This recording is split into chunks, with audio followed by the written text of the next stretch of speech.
Помни имена, лица, номера, я помню только пин-код.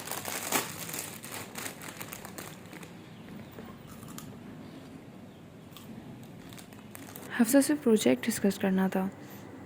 Call करके पूछ लेती हूँ उससे, पता नहीं उसने किया है कि नहीं किया। कुछ डिस्कस कर लेना चाहिए मुझे उससे। कब से सोच रही हूँ बात करने का, आज कर ही लेती हूँ।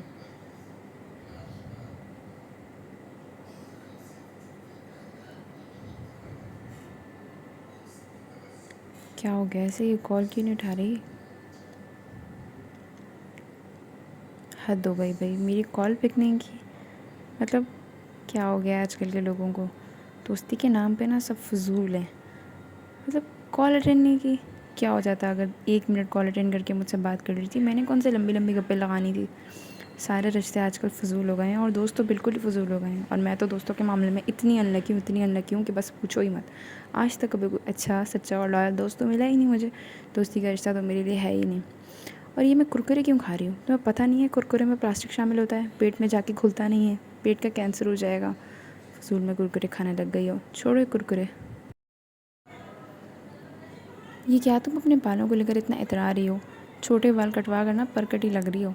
अच्छे खासे लंबे बाल थे तुम्हारे, इतने लंबे बाल थे, कटवा लिए। दिखा ना सब क्या कह रहे थे, ज़रा नहीं अच्छे लग रहे। लंबे बालों की बात अलग होती है, छोटे बाल सूट थोड़ी करते हैं हर किसी पर। फैशन के चक्कर में अपने बालों का बेड़ा गर्क कर दिया तुमने। अब दोबारा इतने लंबे बाल होने में कितने साल लग जाएंगे पता है? कितनी मेहनत से इतने लंबे हुए थे। और तो और कलर भी करवा लिया अपने वर्जन हेयर पर। हद होती है भाई। ओ गॉड, ये पिंपल्स पता नहीं कब मेरी जान का पीछा छोड़ेंगे। जब से मैं 15 इयर्स की हुई हूँ तब से लेकर आज तक एक भी दिन ऐसा नहीं रहा जब मेरा मुंह पिंपल्स फ्री रहा हो। पता नहीं मुझे इतने पिंपल्स क्यों निकलते हैं। मेरी और किसी भी फ्रेंड को, किसी भी लड़की को मैंने इतने पिंपल्स निकलता हुआ नहीं देखे। कितने इलाज करा लिए, मेरा पीछा ही नहीं छोड़ते। शायद मैं टेंशन बहुत ज़्यादा लेती हूँ, मुझे टेंशन से ही सर पर पिंपल्स निकल आते हैं। पता नहीं क्या होगा मेरी ज़िंदगी का, पता नहीं ये पिंपल्स कभी ख़त्म होंगे भी कि नहीं होंगे, या मुझे ऐसे ही बदसूरत रहना पड़ेगा, इन पिंपल्स के साथ अपनी बाकी की ज़िंदगी गुजारनी पड़ेगी।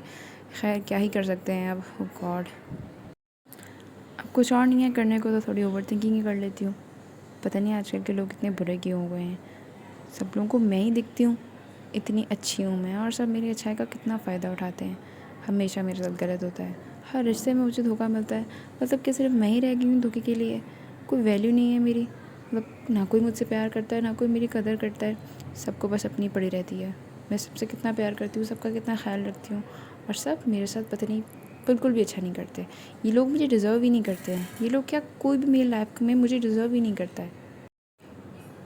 अच्छी खासी मूवी चल रही थी, पता नहीं ये लोग टीआरपी के चक्कर में हीरो हीरोइन में से किसी एक को मार क्यों देते हैं। हैप्पी एंडिंग तो राज ही नहीं आती, ना दुनिया में हैप्पी एंडिंग होती है, ना मूवीज़ में हैप्पी एंडिंग होती है।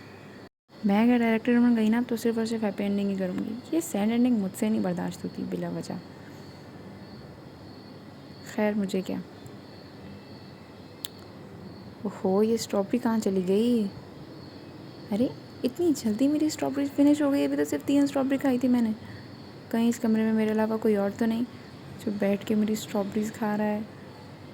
यार ये भूतों को भी मैं ही नज़र आती हूँ। स्ट्रॉबेरीज चाहिए तो अपनी लेकर आओ ना भाई। तो भाई ये तो थी मेरी वीडियो जिसमें मैंने ओवर थिंकर्स के थोड़े से थॉट्स को हाईलाइट करने की कोशिश की है, अपने आप को ही नहीं, अपने थॉट्स को देखते हुए। तो जो भी ओवर थिंकर्स वीडियो को देख रहे हैं, आप लोग ये बात सुन लें और ये बात जान लें कि जो जो आप लोग सोचते हैं और जो जो आप लोग ओवर थिंक करते हैं वैसा कुछ भी रियल में नहीं होता, बल्कि किसी बहुत ही समझदार इंसान ने कहा है, चाहे कुछ भी हो जाए कुछ नहीं होता। ये मेरी लाइन नहीं है, ये मैंने खुद एक वीडियो से देखी है, सो डोंट जज मी फॉर दैट। तो हाँ, कुछ भी हो जाए कुछ नहीं होता, इस बात को अपने माइंड में रखें और बिला वजह की ओवर थिंकिंग करके खुद को स्ट्रेस में मत डालें, वरना पिंपल्स जो है ना वो हो जाते हैं स्ट्रेस से। This is true. तो लगता है बहुत सारे लोग इस वीडियो से खुद को रिलेट कर सके, क्योंकि वो भी ओवर थिंकिंग करते हैं। मुझे लगता है आजकल की जो 90% आवामी है वो ओवर थिंकिंग कर करके ना खुद को पागल कर रही है। तो ओवर थिंकिंग मत करें, कम्युनिकेट करें, बोलें, अंदर घुटे नहीं, बल्कि बोलने की कोशिश करें। हाँ, ज़्यादा बोलना भी अच्छा नहीं होता, बट कम से कम जो चीज़ आपको ओवर थिंकिंग करके परेशान करिए एटलीस्ट उससे तो कहना चाहिए, वरना हमारे जो रिलेशंस हैं वो ख़राब होते हैं। हमारे क्लोज वंस के साथ ना जो रिलेशनशिप्स हैं वो ख़राब हो जाते हैं हमारी ओवर थिंकिंग की वजह से। क्योंकि जब भी हम जो कुछ सोच रहे होते हैं और एज्यूम कर रहे होते हैं कि ऐसा ही हुआ होगा, लिटरली वैसा नहीं होता, वैसा नहीं होता, वैसा नहीं होता, वैसा नहीं होता। ये बात हमें पता होती है, बट स्टिल हम लोग सोचते हैं कि नहीं ऐसा ही हुआ होगा, और उस बात पर स्टेम लगा देते हैं कि ऐसा ही हुआ होगा। तो ऐसा मत करें, बात करें और कि communication is the key to a successful relationship, any relation, चाहे वो फैमिली का हो, फ्रेंड्स का हो या कोई और रिलेशन हो. So बस that's it for today's video. If you like this video, don't forget to give this video a thumbs up and don't forget to subscribe to my YouTube channel. मिलती हूँ आप लोगों से बहुत जल्दी एक नई वीडियो में, तब तक के लिए अपना ख्याल रखिए. Until then, अल्लाह हाफिज़.